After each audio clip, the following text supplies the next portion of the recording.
Hey guys, this is Rob from Thunder Drones, and I just wanted to do a quick and dirty video on the three different smaller DJI drones, the DJI Mavic Mini, DJI Spark, and the DJI Mavic Air.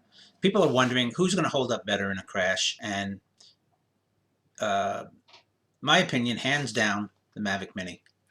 And I'll go into the reasons why. First thing is, the Mavic Mini is the most flexible drone that DJI has ever made. By flexible, I mean it will flex, but it will not break. So check this out.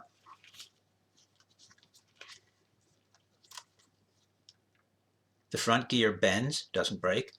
The arms will twist at least 45 degrees, right? Without breaking the hinge pin. 45 degrees. And then snap back. That's what you want to have on a drone, okay? Especially for beginners who are going to nosedive the drone into the ground a lot of the time. You want a durable but flexible drone. I mean, look at this. To be able to return back to its original position after being torqued like this, I don't know what kind of plastic they're using, but it's different than different really from every other drone DJI has ever made, and I think it's a fantastic idea. Why do I think it's such a great idea? The arms will bend instead of break, and that's what you want in a drone. I can't tell you how many hundreds of front legs I have replaced for people, how many arm joints I have replaced for people, but this is just it's really a revolutionary way to build and design a drone in terms of materials. Now, remember, just because it'll flex like this does not mean it's cheap build quality. Cheap build quality, if you did this to a cheap build quality drone, it would snap off. Well, DJI has figured out a way to reduce their repair costs by making it flexible. If you've ever been on a 747 and you look out the window, you'll see the 747's wings doing that. Well, they're designed to do that, because if they don't flex, they'll break. Same thing with this drone. It's designed to flex. It's not cheap build quality. DJI does not make cheap build quality drones. They make excellent quality drones. So let's take a look at the Spark. What happens to a Spark if you go head first in and overextend the arm? What's going to happen? It's going to bend upwards, and most of the time it's just going to simply break off like this one. I've done dozens and dozens and dozens of these. So what happens when it hits the ground? Crack, just cracks right off. So what does this mean? It's not a big deal, right? Well, actually it is. Unless you're really good at gluing things, and I don't like to glue things, you have to replace the whole bottom frame on this drone. So what's going to be easier to replace, an arm on this or an arm on the Mini? Mini, you just replace one arm. Take out unsolder it, three wires to unsolder it, replace the arm joint, boom, you're done. This thing is a 2-hour repair. You've got 24 micro solders that you have to do. You have to take all the guts out, unscrew the motors. You've got a different speed control. You've got a speed control for every motor on the Spark. You've got 6 micro solders here, 6, 6, 6. You've got 24 micro solders to replace the frame on this thing. That's a lot of work. Micro solders are a pain in the neck. Then you hope that none of your motors got broken. If one of you or two of your motors got broken, you got to buy 1 or 2 more motors. And that's just if you hurt the frame on this thing. So this thing is not any stronger than the Mavic Mini. In fact, it's weaker. That's my opinion. Let's look at the Mavic Air. Actually, this is the weakest one of all the DJI's designs, because the Mavic Air has these foldable legs, and I hate these things. And I'm a repairman, and I hate these things. And the reason why is because it costs customers a lot of money. It costs customers a lot of money because these legs, I call these legs, and this is the arm, these legs will break. Crack just like that. What happens when the leg cracks? You have to replace the whole arm. And you can't glue this. Now, when it breaks, the problem is they're very, very, very fragile. If you do a hard nose in on this thing, you're going to crack one. You're going to have to replace the whole arm, and that's a big deal, because you've got 6 wires. You got 6 micro wires coming out of this thing, 3 for the motor and then 3 for the LED in the front, they're a nightmare to solder. I mean, I've done, many of them, but it's really not my preferred repair. This is the worst design I've ever seen on any DJI drone. It's going to cost you more money to repair this than any other arm on any of the other drones, with the exception of this. You break an arm on that, it's going to be the most expensive repair. I like the Mini because it will bend and not break, and the design of it is just it's really not a beginner drone as far as I'm concerned. This is more of a beginner drone.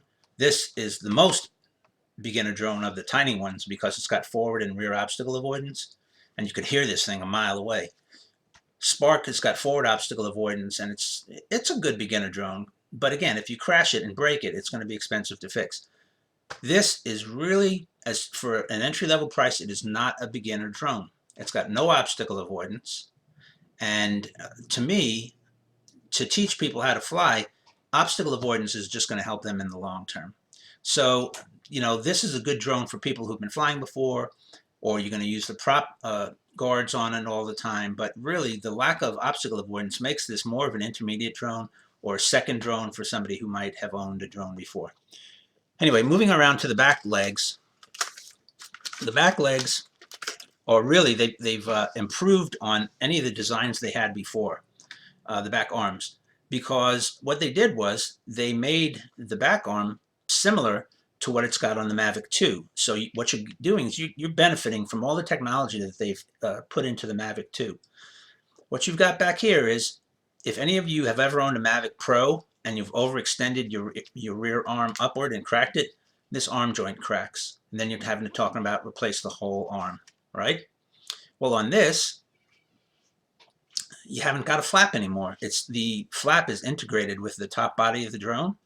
So what happens when you overextend it? Okay, maybe you'll have to replace the inner joint, but it's not going to crack as much as the old arm flaps, because a lot of the times those arm flaps on the Mavic Pro, when this extended up too much, the arm flap would crack and reduce the structural integrity of the drone. On this guy, if it overextends upward, it'll go a little bit further upward and not crack the arm joint and not crack the flap. I just thought this was a great innovation for DJI to do. So this has a similar arm joint design to the Mavic 2. So again, you're getting the latest and greatest technology in this drone. They've worked years and years to improve them, and this is just the latest and greatest design. Now, the replacing a rear arm on this guy is going to be just a lot easier than replacing it on the Mavic Air or replacing it on the Spark. Why? You only have 3 wires coming from the back arm into the body. You only have that 3 wires. To me, means only 3 solder joints.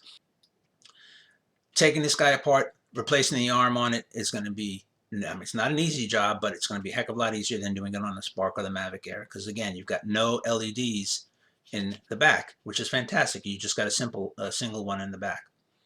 So I'm just really in love with this drone. I don't fall in love with many drones, and I thought it was just going to be a cheap drone when I first bought it. But I ended up buying 3. Took 2 of them apart, flew one of them in the rain for 20 minutes. Not a drop of water got in the whole drone.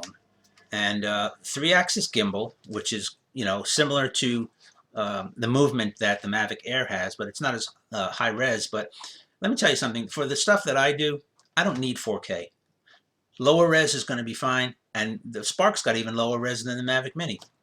So this is a fantastic gimbal. And one thing about the gimbal, DJI has had a problem with horizontal stability of their gimbals. So if you do an abrupt yaw, the gimbals, Mavic 2 Pro is got a bad problem with it. Some of the Mavic Pros have a problem with it to return to horizontal after you do a yaw. Well, let me tell you something. This is the most solid gimbal for a $399 drone, including remote controller. It's the most solid gimbal I've ever seen on a DJI drone. It just maintains horizontal and maintains horizon better than any other drone I've ever seen.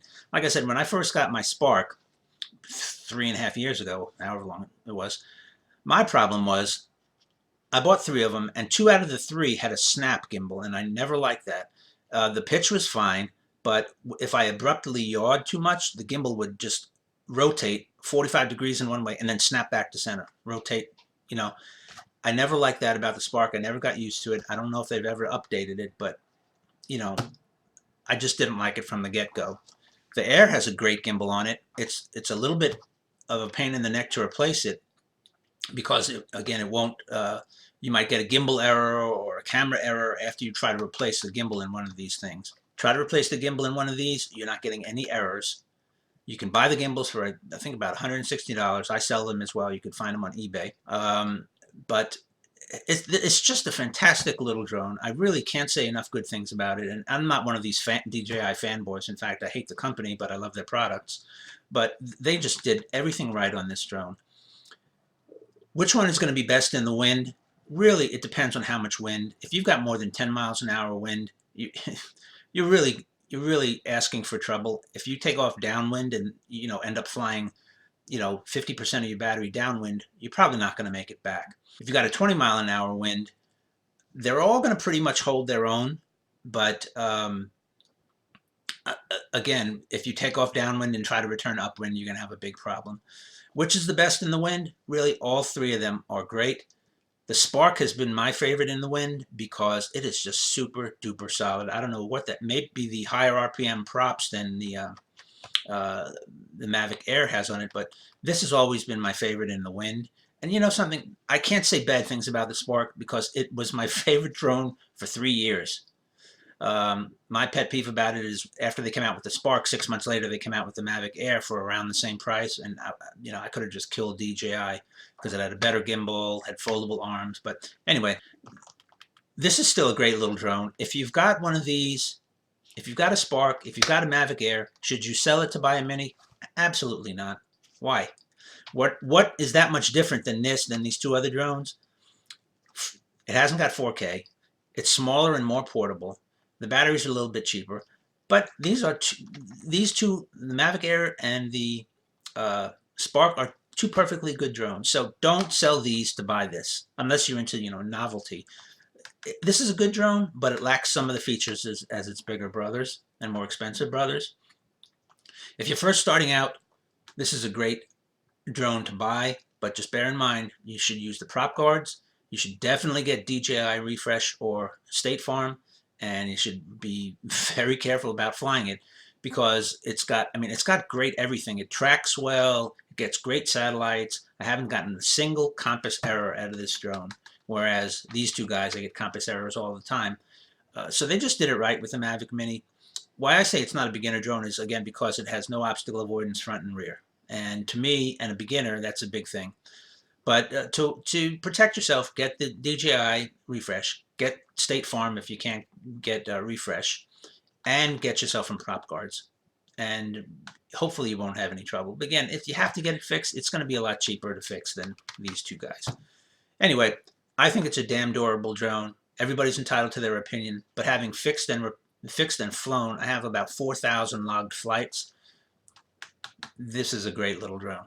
Flexible. I wouldn't mind crashing it, and repairing it is going to be as cheap or cheaper than repairing either of these other guys. Anyway, have fun, happy Thanksgiving, and talk to you guys later. And please like my video.